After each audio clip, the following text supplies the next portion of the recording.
Here's Johnny.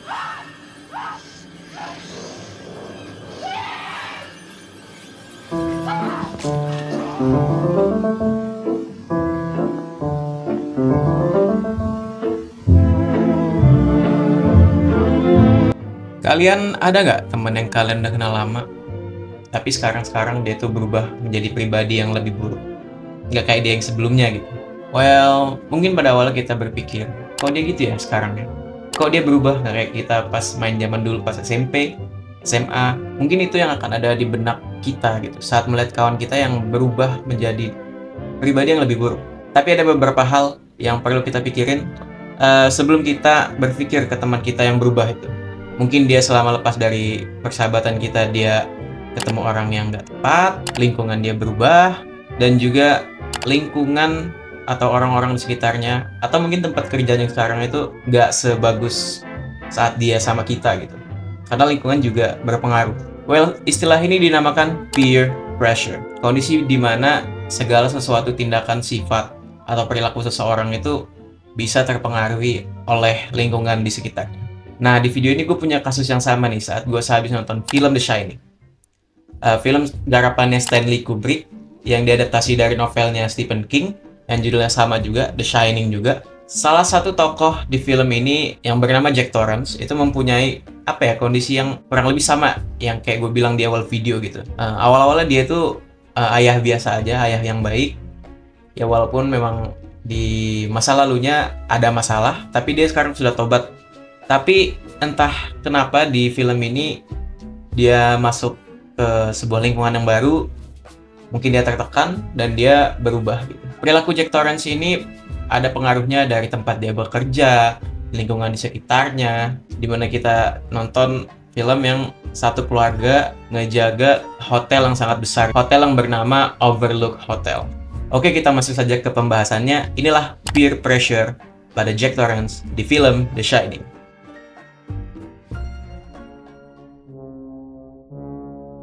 Ya, sebelum kita masuk ke dalam pembahasan peer pressure, sebelumnya gue mau spoiler dikit tentang alur cerita film ini.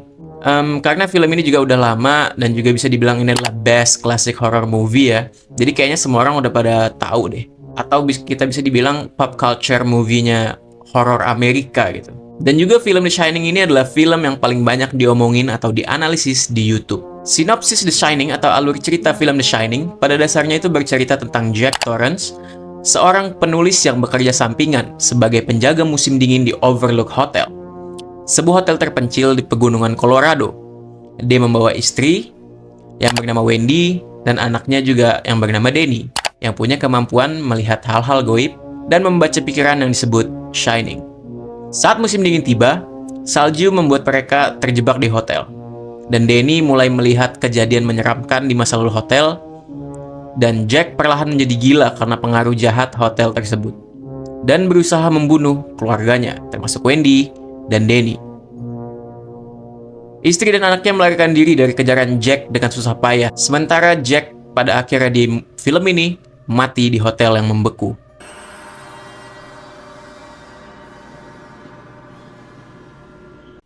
Ya, begitulah alur cerita film The Shining. Dan inilah Jack Torrance yang lagi kita omongin nih. Kayaknya dia denger ya. Tapi bukan sekedar alur ceritanya yang pengen gue analisis ya. Tapi tentang Jack Torrance. Gue pengen ngebahas kenapa sih pribadi dia dari awal film yang kayaknya baik-baik saja gitu. Ayah yang kayak ayah pada umumnya. Tapi setelah dia ngambil kerjaan di Overlook Hotel nih, dia perilaku buruknya kembali lagi, kambuh lagi. Ya memang kita kalau selama nonton film ini kita dikasih tahu kalau Jack itu masa lalunya adalah abusive, dia juga alkoholik, dan dia juga pernah ngemukul si Danny gitu gara-gara ngacak-ngacakin kerjaan dia. Dan di sini gue ada tiga alasan peer pressure kenapa Jack Torrance itu berubah selama dia di Overlook Hotel. Well, tanpa lama-lama, inilah tiga alasannya. Ada beberapa alasan kenapa pribadi Jack Torrance berubah di film ini. Tetapi alasan yang ini sengaja gue taruh di depan karena tempat dia bekerja di film ini yaitu Overlook Hotel itu mendukung dia banget untuk berubah. Mari kita ke pembahasan Overlook Hotel itu sendiri. Overlook Hotel itu adalah hotel tua yang dibangun pada tahun 1907 dan gak cuma tentang angka tahun berapa hotel itu dibangun ya, Tapi hotel ini didirikan di kuburan suku Indian di Amerika. Setidaknya itu yang kita dengar dalam film. Tepatnya di pegunungan Colorado. Dari background hotel ini sendiri aja udah mendukung banget untuk dia stres dan menjadi buruk gitu. Dan sepanjang film, kita itu diliatin seberapa angker atau misteriusnya hotel ini. Kayak tempat yang sudah kejadian banyak tragedi gitu. Mulai dari awal dibangun, kejadian Delbert Grady, yang juga sebenarnya penjaga hotel ini pada tahun 1920-an. Tapi jadi stres juga karena hotel ini dan dia ngebunuhin istri dan 2 anak kembarnya.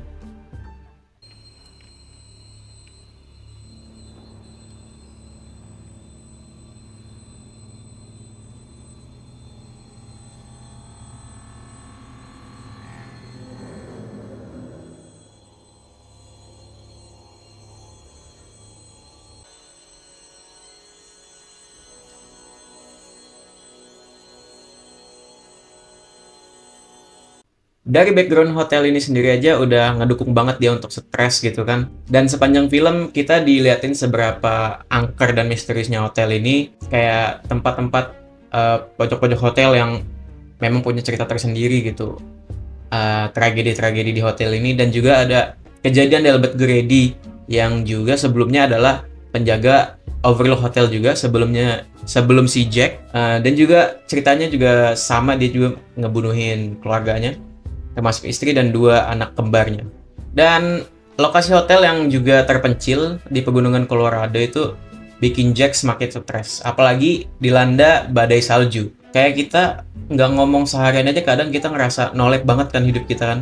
Dan nih lu bayangin Jack dan keluarganya itu stay di hotel ini dari awal musim dingin sampai di Mei tahun berikutnya. Mereka interaksi sama orang luar aja jarang gitu. Dan siklus kehidupannya di hotel ini yang ngulang lagi. Dia bangun, makan, nulis, tidur, bangun, makan, nulis, kayak gitu aja.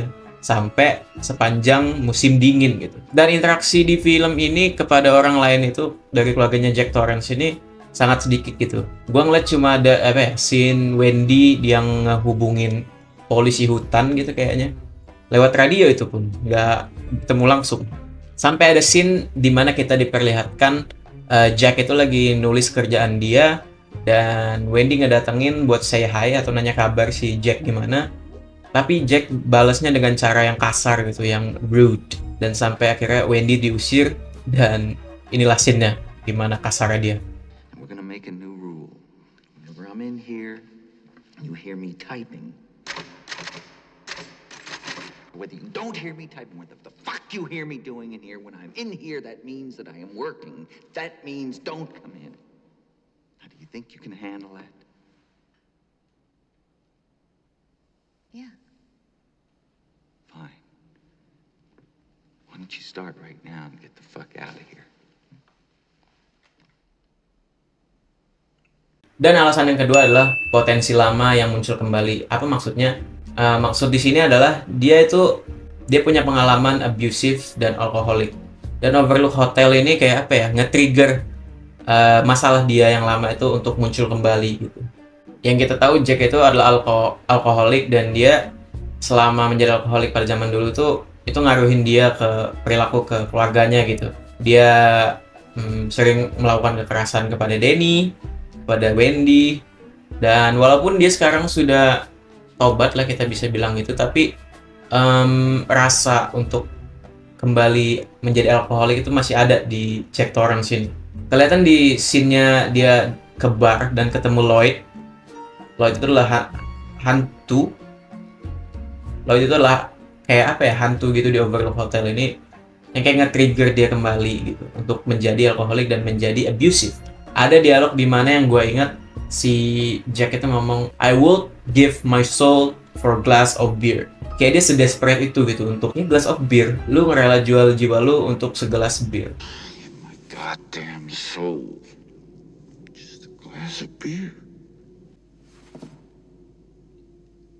Hi, Lloyd. A little slow tonight, isn't it?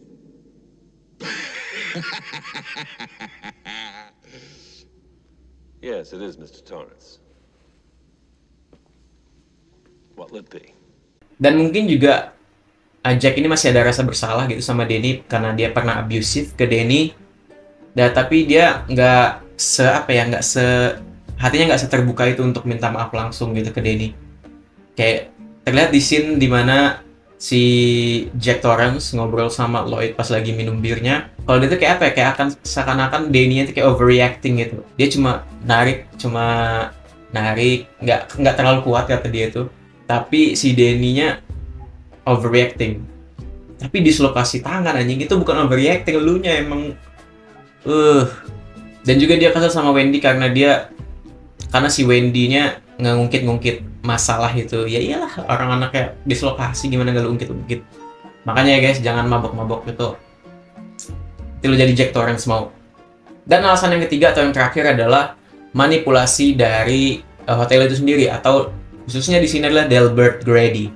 Dan ada scene di mana dia itu sehabis minum sama Lloyd, dia itu disamperin Wendy, dan Wendy ngelapor kalau si Danny itu kayak ada bekas luka di sininya, kayak bekas cekikan orang gitu. Dan tepatnya ketika si Danny main-main deket kamar nomor 237. Kamar yang sakral lah, yang di-spill dikit sama Mr. Halloran di awal film. Wendy itu minta Jack untuk meriksa kamar itu. Dan ketika Jack datang ke kamar itu, dan bener aja ada sesuatu di situ. Di sini gue nggak mau spoiler karena scene ini lumayan bikin merinding untuk kita yang nonton pertama kali The Shining ini. Dan sehabis cek kamar 237 atau 237, Jack balik ke Wendy untuk ngelaporin kalau tidak ada apa-apa di sana. Yang jelas si Jack ini bohong. Terjadi cekcok lagi pada scene ini, dan si Jack itu mau balik lagi ke Gold Room yang dimana dia nemuin Lloyd tadi. Dan tanpa dia sadarin, Gold Room itu udah menjadi ruangan yang dipenuhi banyak orang-orang zaman dulu kayak lagi pesta gitu. Jack jalan menuju bar dan nemuin si Lloyd lagi. Di situ mood Jack tuh kayak seakan-akan udah berubah. Dan udah baikan gara-gara dapet bir yang dia minum tadi, gua rasa ya. Dan dia mau mesen bir lagi sama Lloyd. Bir udah dapet, dia mau jalan-jalan di sekitar pesta, tapi ada satu pelayan yang nabrak dia dan mengakibatkan bajunya kayak kena ceceran minuman gitu. Dan si pelayan ini nyuruh Jack masuk ke restroom untuk dibersihin. Percakapan terjadi di sela-sela pelayan ini ngebersihin bajunya Jack, dan Jack nanya nama dan pekerjaan dia. Tapi Jack itu kayak seakan-akan tahu kalau mereka ini hantu. Soalnya dia tune sama nama yang disebutkan sama pelayan ini. Si pelayan ini nyebutin kalau nama dia tuh Delbert Grady. Jack langsung keinget sama omongannya CEO hotel ini, si Stuart Ullman, yang di awal film juga sempat spill kalau hotel ini pernah ada kejadian si Grady yang ngebunuhin keluarganya juga. Percakapan demi percakapan terlontar sampai pada saat Grady spill kenapa dia bunuh keluarganya. My girls, they didn't care for the Overlook at first. One of them actually stole a pack of matches and tried to burn it down. But I corrected them, sir. And when my wife tried to prevent me from doing my duty, I corrected her.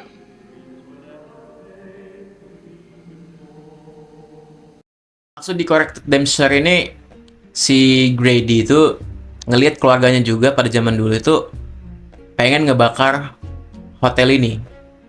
Ini menurut pandangannya Grady ya. Anak-anak kembarnya kayak mainin korek gitu, tapi di dalam ceritanya Grady ini dia ngekorek si anak-anaknya ini dengan bahasa kasarnya apa ya, kayak disikat lah gitu, dihabisin, termasuk si istrinya juga. Dan juga setelah dia ngejelasin kronologi dia nyikat keluarganya itu, si Grady ini kayak sempat nyinggung si Danny dan Wendy kepada Jack Torrance, kayak seakan-akan mempengaruhin gitu. Kalau lu tuh harus kayak gua gitu.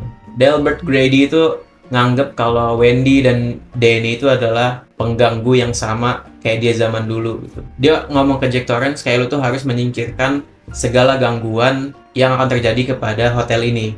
Dalam hal ini adalah si Wendy dan Danny. Hal ini masuk ke dalam pikiran Jack, ngaruhin pikiran dia, dan sampai akhirnya dia menjadi gila, dan dia ngambil kapak yang kayaknya juga digunakan sama Delbert Grady untuk menyikat keluarganya juga. Ya, kayaknya cycle never ends gitu kan. Ya, sepertinya 3 alasan tadi adalah alasan yang cukup untuk penimbang Jack Torrance untuk dia menjadi gila dan menjadi mengerikan gitu, untuk ngejar-ngejar keluarganya. Dia ngeburu keluarganya karena dianggap mengganggu untuk Overlook Hotel, dan pengganggu dia sebagai kerjaan sampingannya gitu. Dan ini juga sebagai pembuktian kepada Grady dari Jack kalau dia tuh bisa lo ngelakuin hal yang kayak lo lakuin zaman dulu. Karena Jack Torrance itu dibilang sama Grady itu, you are the forever caretaker of this hotel katanya, which is very crazy to tell. Dari 3 alasan yang gue sebutin tadi itu kita bisa simpulin kalau lingkungan terisolir atau lingkungan yang buruk itu bisa ngerubah pribadi Jack Torrance atau seseorang, dan pengalaman zaman dulu atau potensi awal yang buruk itu bisa ngubah lu di kemudian hari. Dalam hal ini adalah si Jack punya pengalaman kalau dia itu abusive dan alkoholik. Dan juga yang ketiga adalah manipulasi eksternal atau orang-orang di sekitar lo, orang-orang jahat yang di sekitar lo. Dalam hal ini adalah Delbert Grady dan hantu-hantu lainnya. 3 alasan ini membuktikan peer pressure itu sepenting itu kepada Jack Torrance, yang awalnya dia udah tobat membuka lembaran baru gitu untuk memulai lebih baik, tapi ketika dia dapat pekerjaan di Overlook Hotel dan 3 alasan tadi datang kepada dia malah jadi buruk lagi, jadi mengerikan lagi. Ya semoga aja kalian nonton video ini mungkin mengalami peer pressure juga, atau mungkin gak seburuk Jack, tapi gue harap kalian baik-baiklah dalam bergaul atau lagi di lingkungan baru gitu kan. Mungkin kalian ada pengalaman yang menyangkut peer pressure juga, kalian bisa tulis di komentar di bawah ya. Dan itu adalah sedikit analisis gue tentang peer pressure pada Jack Torrance dalam film The Shining. Bagi gue film ini bukan cerita horor biasa ya, tapi banyak sekali hal-hal yang bisa kita gali untuk kita analisis atau diinvestigasi, karena ini seru banget. Sampai sekarang gue gak pernah bosan nonton film ini nih. Kayak gue masih nyari analisisnya di YouTube, ngeliat reviewnya, dan itu keren-keren banget. Dan lewat Jack Torrance gue tuh kayak belajar bahwa orang tuh bisa berubah menjadi baik, atau mungkin sebaliknya, tergantung orang yang di sekitar kita atau faktor eksternal yang ngaruhin ke kitanya sendiri. Ya lingkungan sepenting itu sekarang gitu guys. Gak sekarang aja sih, zaman dulu juga ya. Intinya jangan sampai lingkungan yang ngendaliin kita, tapi kita yang ngendaliin diri kita sendiri. Ya segini aja video dari gue, jangan lupa like, comment, dan subscribe. Dan jangan lupa juga nonton film The Shining. Ini highly recommended dari gue.